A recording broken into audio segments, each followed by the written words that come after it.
Hello mga ka-idol, good morning po sa inyong lahat mga ka-idol. Yan, shout out sa inyong lahat nito mga itong mga kasama ko driver.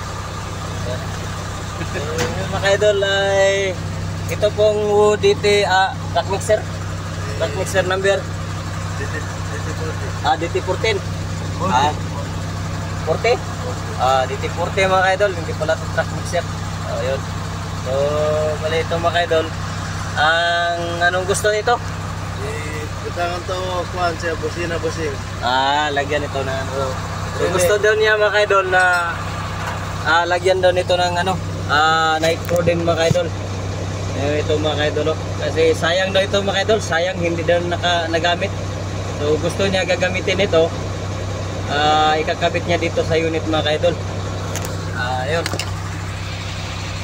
So ito po ay 371. 371. Oh, 371 yun. So yun. Dito mga ka-idol, dito tayo mag-focus mga ka-idol. Ang horn nito mga ka-idol ng relay ang tatanggalin natin. Dito tayo magtanggal sa itong baba. Ito yon sa gitna. 1, 2, 3, 4. Pang-apat na relay. Ito yon ang sa relay sa busina. Try natin kung mag-horn pa ba. Try natin. Wala. So kabit natin ulit. Kung sige nga, horn daw. Yan. Yan mga ka-idol. Balik. Yan. So tatanggalin natin dito. Horn ulit. Wala na. So yun ang ito yung relay ng para sa mga horn. Yun mga ka-idol. So dito tayo magkabit mga ka-idol. Dito tayo magkabit ng connection sa Night Pro. Itong harness wire.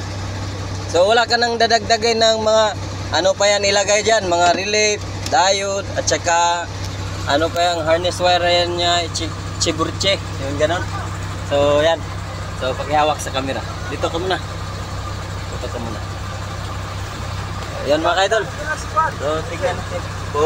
Tignan nyo mga ka-idol kung paano gagawin to. Paano ikakabit itong Night Pro.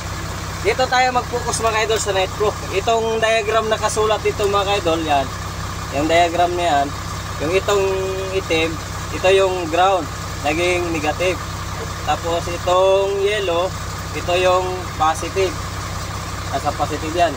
Itong dalawang natira mga ka-idol, pipiliin mo lang to kung saan ang gusto mo na gagamitin. Ito ba yung brown o ito ba yung blue? Kung magamit ka dito mga ka-idol, 3 wire lang ang kailangan mo. Hindi na kailangan yun gamitin lahat ng wire. 3 wire lang niya nang gagamitin lang to mga ka-idol. Ito lang siya mga ka-idol. Kung gusto mo gamitin, itong blue lang. Yun. Hindi na yan gagamitin yung brown. Ito lang mga ka-idol, yung blue lang. Bali itong itim at saka yellow green. Ito yung yellow, nasa positive to nakakonect. Dito tayo mga ka-idol, focus natin ha. Dito yun ang positive. Ito banda yung negative. Yun ang ground. Para galing yan sa steering mga ka-idol. Yun. So, dyan natin ha. Testing natin mga ka-idol kung testing muna natin kung mag-trigger ba yung Night Pro. Hindi muna natin patunugin. Sa trigger muna tayo mag-focus. Ito natin yan. Ikabit yan.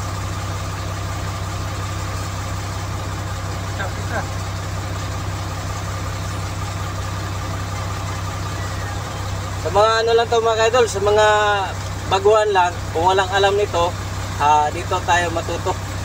Kung paano nito gagawin. Ayun, paano install. Tapos, yun. Try natin kung mag-trigger. Ito lang muna. Horn, yun, pindutin mo, yun. Yan. Yan. Trigger siya. Pero hindi natin mapakinggan mga ka-idol kasi sobrang maingay yung makina. Kaya pinapaandar namin ang makina para lang mapunduhan yung tangke ng hangin. Yun. So nag-trigger siya mga ka-idol.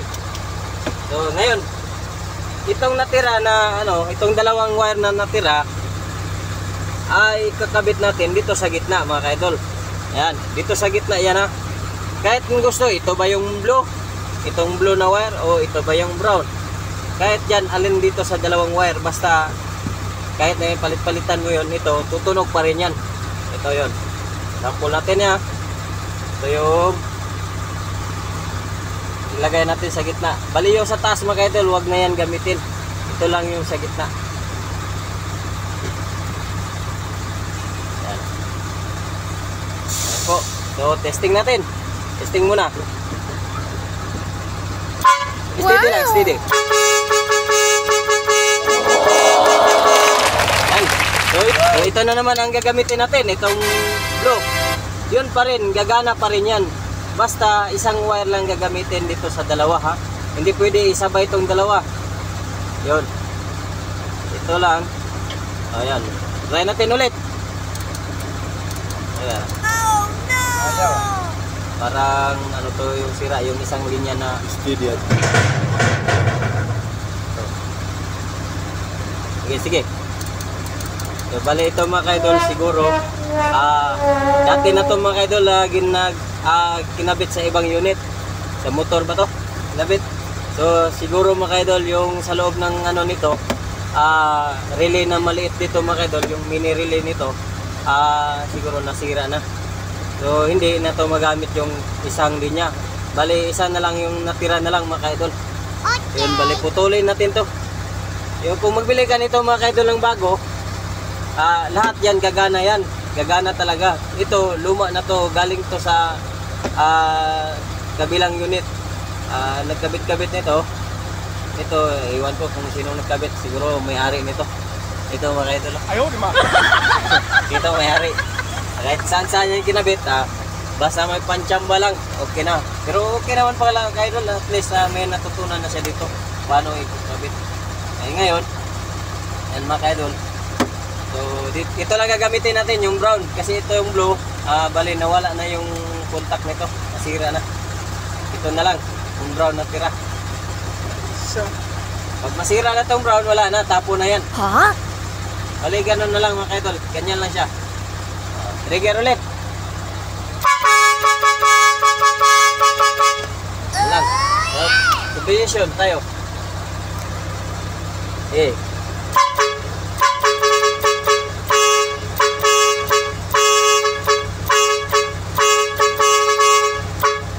Yan na. Ayun mga kaidol.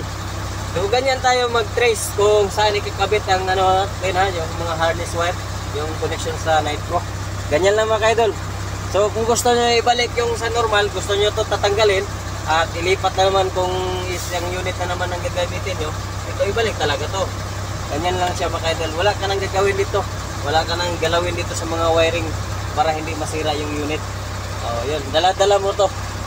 Yun mga kaidol. So maraming salamat to. Shout out sa inyong lahat dyan ulit. Ayan. Itong ano, operator natin, operator. Assistant operator. Ayun mga idol, so maraming salamat sa inyong pagpanood. Thank you so much and God bless you. Bye-bye.